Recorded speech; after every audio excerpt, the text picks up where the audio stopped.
What God hath promised, by Annie Johnson Flint. God hath not promised skies always blue, flower-strewn pathways all our lives through. God hath not promised sun without rain, joy without sorrow, peace without pain.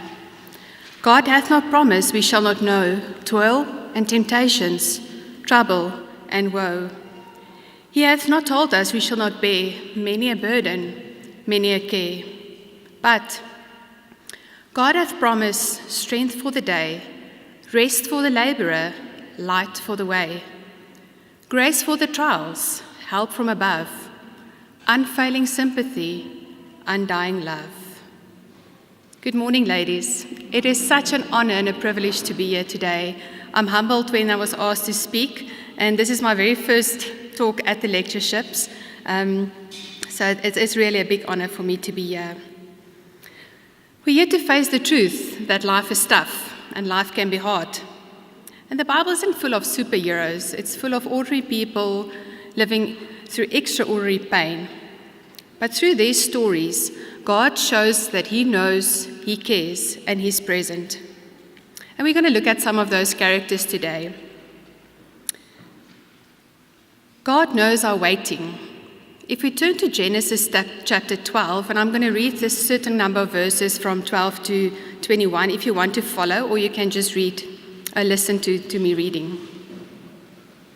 Genesis 12 from chapter 1. The Lord had said to Abram, "Go from your country, your people, and your father's household, and to the land I will show you. I will make you into a great nation, and I will bless you. I will make your name great, and you will be a blessing." Verse 4.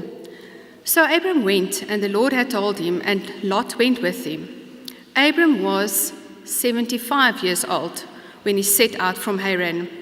He took his wife Sarai, his nephew Lot, all the possessions they had accumulated, and the people they had acquired in Haran, and they set out for the land of Canaan, and they arrived there. The Lord appeared to Abram and said, "To your offspring I will give this land." So he built an altar to the Lord who had appeared to him. Verse 10. Now there was famine in the land, and Abram went down to Egypt to live there for a while because of the severe famine. Chapter 13, verse 8. So Abram said to Lot, "Let's not have any quarreling between you and me, or between your herders of mine, for we are close relatives. Is not the whole land before you? Let's part company. If you go to the left, I'll go to the right. If you go to the right, I'll go to the left." Chapter 14 and verse 14. When Abram heard that his relative had been taken captive, he called out 318 tradesmen born in his household and went to pursue as far as Dan. During the night, Abram arrived, divided his men to attack them, and he routed them, pursuing them as far as Hohab, north of Damascus. He discovered all the goods and brought back his relative Lot and his possessions, together with the woman and other people. And then chapter 15. So I read this so that you can understand that after this has happened, the word of the Lord came to Abram in a vision. "Do not be afraid, Abram. I'm your shield, your very great reward." But Abram said, "Sovereign Lord, what can you give me since I remain childless? And the one who will inherit my estate is Eliezer of Damascus."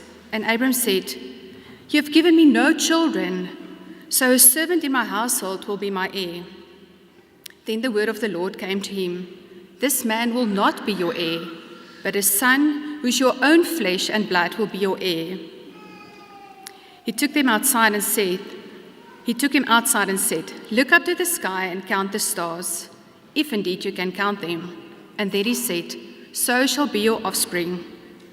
Abram believed the Lord, and he credited it to him as righteousness. Chapter 16. Now Sarai, Abram's wife, had borne him no children, but she had an Egyptian slave named Hagar. So she said to Abram, "The Lord has kept me from having children. Go sleep with my slave, perhaps I can build a family through her." You see, she's making her own plans. Abram agreed to what Sarai said. So Abram had been living in Canaan 10 years. Sarai, his wife, took her Egyptian slave Hagar and gave her to his husband to be his wife. He slept with Hagar, and she conceived. Then Sarai said to Abram, "You are responsible for the wrong I'm suffering. I put my slave in your arms, and now that she knows she's pregnant, she despises me. May the Lord judge between you and me." Then Sarai mistreated Hagar, so she fled from her. Verse 7. The angel of the Lord found Hagar near the spring in the desert. It was the spring that's beside the road to Sur. And he said, "Hagar, slave of Sarai, where have you come from, and where are you going?" "I'm running away from my mistress Sarai," she answered. She gave this name to the Lord who spoke to her. "You are the God who sees me," she said, "for I've now seen the one who sees me." That is why the well is called Beer Lahai Roi, and it's still there between Kadesh and Baret. So Hagar bore Abram a son, and Abram gave him the name Ishmael to the son she had born. Abram was 86 years old when Hagar bore him Ishmael. This is 21 years after the initial promise. Chapter 17. When Abram was 99 years old, so that's 13 years later and 34 years after the initial promise, the Lord appeared to him and said, "I am God Almighty, walk before me faithfully and blameless. Then I will make my covenant between me and you, and I will greatly increase your numbers. No longer will you be called Abram, but your name will be Abraham, for I've made you a father of many nations." God also said to Abram, "As for Sarai, your wife, she will no longer be called Sarai, her name will be called Sarah. I will bless her and will surely give her a son by her. I will bless her so that she will be the mother of nations. King of peoples will come from her." Abram fell face down and laughed and said to himself, "Will a son be born to a man 100 years old? Will Sarah have a child at the age of 90? And Abram said to God, "If only Ishmael might live under your blessing." Then God says, "Yes, but your wife Sarah will bear a son, and you will call him Isaac. I will establish my covenant with him as an everlasting covenant for his descendants after him. And as far as Ishmael, I've heard you. I will surely bless him. I will make him fruitful and will greatly increase his numbers. He will be a father of 12 rulers, and I will make him into a great nation. But my covenant I will establish with Isaac, whom Sarah will bear to you by this time next year." When he had finished speaking with Abram, God went up from him. Chapter 18 and verse 10. Then one of them said, "I will surely return to you about this time next year, and Sarah your wife will have a son." Now Sarah was listening at the entrance to the tent which was behind him. Abram and Sarah were already very old, and Sarah was past the age of childbearing. So Sarah laughed to herself as she thought, "After I'm worn out and my Lord is old, will I now have this pleasure?" God has to have a sense of humor. Then the Lord said to Abram, "Why did Sarah laugh and say, will I really have a child now that I'm old? Is anything too hard for the Lord? I will return to you at the appointed time next year, and Sarah will have a son." Chapter 21. 35 years after the initial promise. Now the Lord was gracious to Sarah and that he had said, and the Lord did to Sarah what he had promised. Sarah became pregnant and bore a son to Abram in his old age, at the very time God had promised him.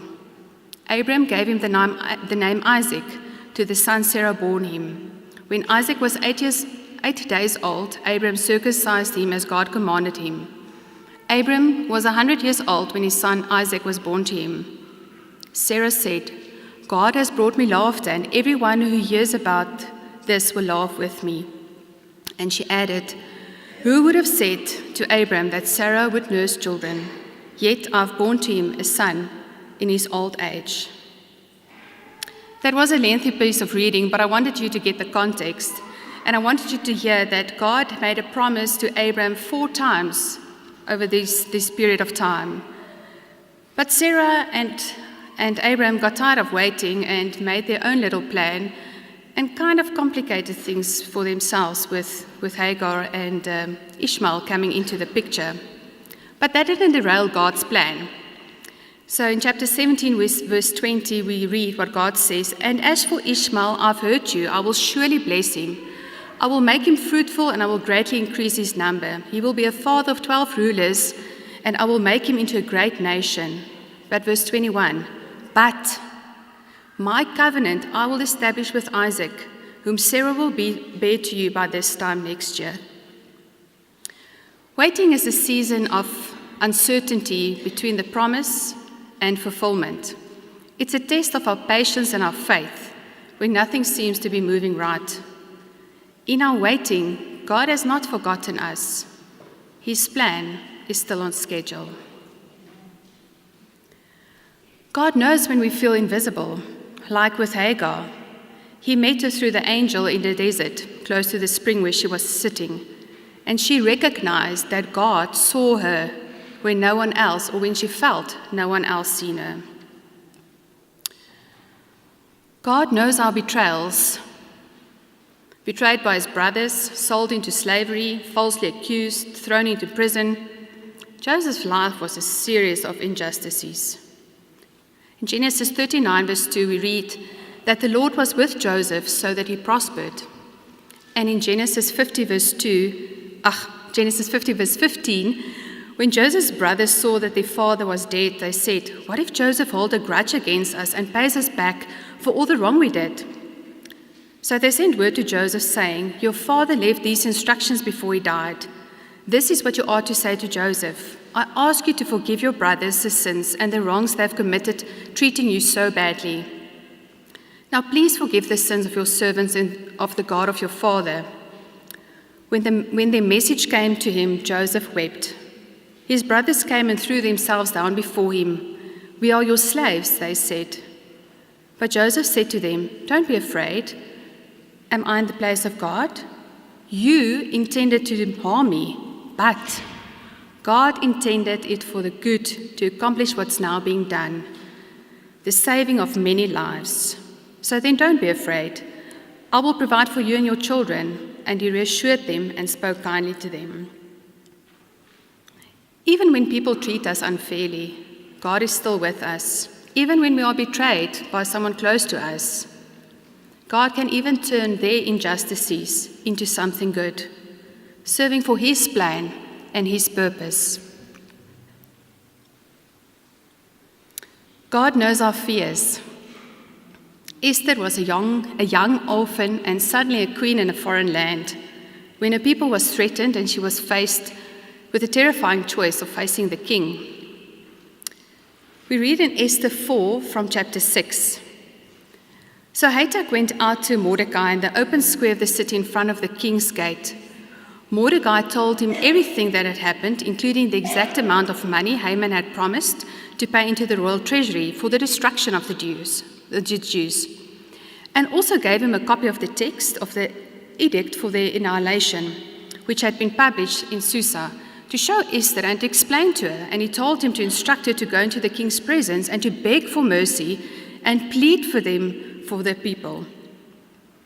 Hatak went back and reported to Esther what Mordecai had said, and then she instructed him to say to Mordecai, "All the king's officials and people of the royal province know that for any man or woman who approaches the king in the inner courts without being summoned, the king has but one law, that they must be put to death, unless the king extends the gold scepter to them and spares their lives. But 30 days have passed since I was called to the king." When Esther's words were reported to Mordecai, he sent back his answer, and I just love this. "Do you think that because you're in the king's house, you alone of all the Jews will escape? And listen to this. For if you remain silent at a time like this, relief and deliverance for the Jews will arise from another place. But you and your father's family will perish, and who knows but that you have come to a royal position for such a time as this." Then Esther sent a reply to Mordecai, "Go, gather together all the Jews that are in Susa and fast for me. Do not eat or drink for 3 days, day or night. I and my servants will fast as you do. And when this is done, I will go to the king, even though it is against the law, and if I perish, I perish." So Mordecai went away and carried out all of Esther's instruction. Fear is a force that clouds faith. I don't know if you've felt before that this is way above your ability, and I sometimes have think that God thinks I'm stronger than I really am. Lord, are you really sure about this? Because I'm not sure I can handle this. And I think we all have some stage in our life had that fear. But the word says that God never puts us in a place or in a situation that we cannot bear. He will also provide the way so that we can endure. And that little bit of fear we feel, that is not failure. That is just a reminder that we're human after all. And it's in those moments that we see His power. And like what Mordecai said to Esther, if you don't speak up, there will be reliefs from somewhere else. So if we don't stand in the gap, if we don't face our fears, someone else will fulfill God's purpose and promise. He has not let our fears going to stand in His way. So we've been called for a time like this moment, this season. God is asking us to stand in the gap, to face our fears, and to step forward in faith. God did not give us a spirit of fear, but of power, love, and a sound mind. God knows our loss and our loneliness, and I said to myself, this is the one I battled the most to put into words. And I know there are many people here that's also suffered loss and loneliness. But God knows what it feels like to lose someone precious. Whether it's a loved one, a relationship, a dream, a season that will never be the same again. But God showed me the story about Naomi and Ruth. Naomi lost her husband and her sons, and she said, don't even call me Naomi anymore, call me Mara, because God Almighty has made my life very bitter. But even in that, God was weaving redemption in a story through Ruth, a faithful companion who refused to leave her side. God meets us in our loneliness through people He puts in our lives, just as He did for Naomi through Ruth. Jesus made a promise and reminds us that we are never truly alone. He said in John 14, verse 18, I will not leave you as orphans, I will come to you. And He fulfilled that promise through sending the Holy Spirit, our Comforter, the one who walks with us, strengthens us, and reminds us of God's presence. But God doesn't stop there. He also gives us the fellowship of the believers. He makes for us a place in a community, a place where we can belong. When you're part of God's family, you're never forgotten. Even in your tears, God is near. He sees every ache, He sees every silent prayer, He sees every lonely night.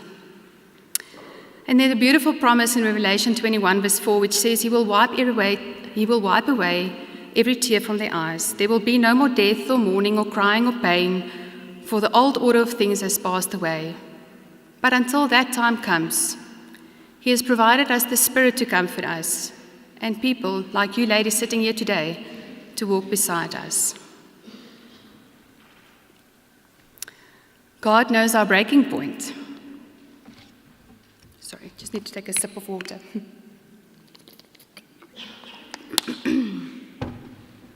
I'm reading from Job 1, if you want to turn there, from verse 13. One day Job's sons and daughters were feasting and drinking wine at the oldest brother's house, and a messenger came to Job and said, the oxen were plowing and the donkeys were grazing nearby, and the Sabeans attacked and made off with them. They put the servants to the sword, and I'm the only one who's escaped to tell you. While he was still speaking, another messenger came and said, the fire of God fell from the heavens and burned up the sheep and the servants. I'm the only one who has escaped to tell you. While he was speaking, another messenger came and said, the Galatians formed 3 raiding parties and swept down on your camels and made off with them. They put their servants to the sword, and I'm the only one who has escaped to tell you. While he was speaking, yet another messenger came and said, your sons and daughters were feasting and drinking wine with the oldest brother's house, when suddenly a mighty wind swept from the desert and struck the 4 corners of the house. It collapsed on them, and they're all dead, and I'm the only one who escaped to tell you. At this, Job got up and tore his robe and shaved his head. He fell to the ground in worship and said, "Naked I came from my mother's womb, and naked I will depart. The Lord gave, and the Lord has taken away. May the name of the Lord be praised." In all this, Job did not sin by charging God with wrongdoing. Chapter 2. On another day, the angels came to present themselves before the Lord, and Satan also came with them to present himself before him. And the Lord said to Satan, "Where have you come from?" And Satan answered the Lord, "From roaming around the earth, going back and forth on it." Then the Lord said to Satan, "Have you considered my servant Job? There was no one like him on the earth. He is blameless and upright, a man who fears and shuns evil. He still remains his integrity, though you incite me against him and ruined him without any reason." "Skin for skin," Satan replied. "A man will give all he has for his own life. But now stretch out your hand and strike his flesh and bones, and he will surely curse you to his face." The Lord said to Satan, "Very well. He is in your hands, but you must spare his life." So Satan went out of the presence of the Lord and afflicted Job with painful sores on the soles of his feet to the crown of his head. Then Job took a piece of broken pottery and scratched himself as he sat among the ashes. And his wife said to him, "Are you still maintaining your integrity? Curse God and die." He replied, "You're talking like a foolish woman. Shall we accept good from God and not trouble?" In all this, Job did not sin in what he said. We often remember Job's wife for the words, "Curse God and die." But if we pause and look a little bit deeper, we're finding a woman standing in the ashes beside her husband, watching everything she has crumble before her eyes. She lost her children. She lost her home. She lost her security. She lost a sense of hope. And now she's watching her husband suffer unbearably. I said to Marcel, I wondered if he had man flu. In that moment, her words weren't rebellion. They were grief. They came from a place of exhaustion, of heartbreak, of confusion. I think she was voicing what many of us have often thought: God, where are you in this? And she reminds me that faith and pain can sometimes coexist. Sometimes our words in suffering aren't pretty, but they are real. God saw her tears, her anger, the silence. He saw that she was hopeless. And something that was amazing when I thought about is, she's still part of the story. God didn't erase her. God can handle our raw and honest emotions in the middle of our storms. God knows our exhaustion. 1 Kings chapter 19, from verse 1. Now Ahab told Jezebel everything Elijah had done and how he had killed all the prophets with a sword. So Jezebel sent a messenger to Elijah to say, "May the gods deal with me, be it ever so severely, if by this time tomorrow I don't make your life like that of one of them." Elijah was afraid and ran for his life. When he came to Beersheba in Judah, he left his servant there, while he himself went on a day's journey into the wilderness. He came to a broom bush, sat down under it, and prayed that he might die. "I've had enough, Lord," he said. "Take my life. I'm no better than my ancestors." Then he lay down under the bush and fell asleep. At once an angel touched him and said, "Get up, eat." He looked around, and there by his head was some bread baked over hot coals and a jar of water. He ate and drank, and then he lay down again. The angel of the Lord came back a second time and touched him and said, "Get up and eat, for the journey is too much for you." So he got up and ate and drank. Strengthened by food, he traveled 40 days and 40 nights until he reached Horeb, the mountain of God. There he went into a cave and spent the night. The word of the Lord came to him. "What are you doing here, Elijah?" And he replied, "I've been zealous for the Lord Almighty. The Israelites have rejected your covenant, torn down your altars, and put your prophets to death with the sword. I'm the only one left, and now they're trying to kill me too." Then the Lord said, "Go out and stand on the mountain in the presence of the Lord, and the Lord is about to pass you by." Then a great and powerful wind tore the mountains apart and shattered the rocks before the Lord. but the Lord wasn't in the wind. After the wind, there was an earthquake, but the Lord was not in the earthquake. And after the earthquake came fire, but the Lord was not in the fire. And then after the fire came a gentle whisper. When Elijah heard it, he pulled his cloak over his face and went out and stood in the mouth of the cave. When Elijah was exhausted, God took care of his physical needs. He ensured he had food and nourishment and rest. And isn't there something that we can learn in there? When we are exhausted, we need to look after our physical bodies as well. God also met Elijah exactly where he was. He wasn't in the wind or the earthquake or the fire. He was in the gentle, quiet whisper. I don't know about you, but after a long and exhausting day, the last thing I need is more noise. And God knew that. He met him in the quiet, in the silent. God shows up softly when we are exhausted. God knows our failures and our regrets. Sometimes it feels like our failures are final, but that's not how God works. If we think about Peter, he denied Jesus 3 times, but Jesus didn't give up on him. Instead, he restored Peter and he reminded him of his purpose. And he ended up being very powerful in God's story. What a beautiful reminder that failure isn't the end of our story, but it can sometimes be a wonderful new beginning. God knows our trials. Trials is not a sign that God has forgotten us. That's often the place where God's strength becomes more visible in our lives. If we look at the life of Paul, we can see how he endured so much for the sake of the gospel. Imprisonment, beatings, shipwreck, betrayal, exhaustion, loneliness, and the list goes on. But yet in the middle of this, Paul didn't lose heart. Instead, he discovered the power of God's grace. As he wrote in 2 Corinthians 12, verse 9, "But he said to me, my grace is sufficient for you, for my power is made perfect in weakness. Therefore, I will boast more gladly about my weakness, so that Christ's power may rest on me. That is why, for Christ's sake, I delight in weakness, in insults, in hardship, in persecution, in difficulties. For when I'm weak, I'm strong." It's not about avoiding the trials. It's about finding God's strength within them. God's grace meets us right where we are, in our weakness, in our fears, in our uncertainties.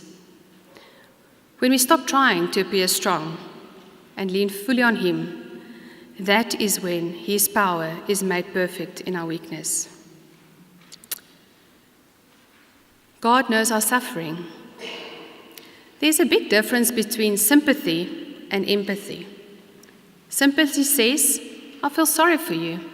But empathy says, I've been where you are. I understand your pain. And that is exactly what Jesus offers us. In Hebrews 4, verse 15 to 16, it says, For we do not have a high priest who is unable to empathize with our weakness, but we have one who has been tempted in every way, just as we are, yet he did not sin. Let us then approach God's throne of grace with confidence, so that we may receive mercy and find grace to help us in our time of need. Jesus knows what it's like to walk in our shoes. He experienced hunger when he fasted in the desert. He knew fatigue after a long day of ministry. He felt the sting of the betrayal of Judas. He wept at Lazarus' grave. He felt such agony in Gethsemane. We had sweat drops of blood. And then he cried out the words that echo through every heart that has ever felt abandoned. My God, why have you forsaken me? Jesus don't just understand suffering. He entered into it. It means that when you cry or your heart feels broken, when you don't have the words to pray, He intercedes for you with compassion. Because of His empathy, we can come boldly into God's throne, not in fear or shame, but with confidence knowing that we will find mercy and grace to help us right where we are. You have a Savior, I have a Savior, who knows, who understands, and who walks through through it with you all. In conclusion, life is tough, but God knows. He knew Sarah's weight, Hagar's isolation, Joseph's injustice, Esther's fear, Ruth and Naomi's loss, Job's wife's despair, Elijah's exhaustion, Peter's regrets, Paul's suffering, Jesus' cross, and He knows your story too. You are not unseen, you're not forgotten, you are not alone. The God who was faithful then is faithful now. We do have a moment now, and I want to urge you to just take a minute. There's some reflection questions, you don't have to go through them now, but maybe there's one thing, there's maybe a pain of waiting, or fear, or failure. Just think on that for a second, and let Him remind you, I'm with you always.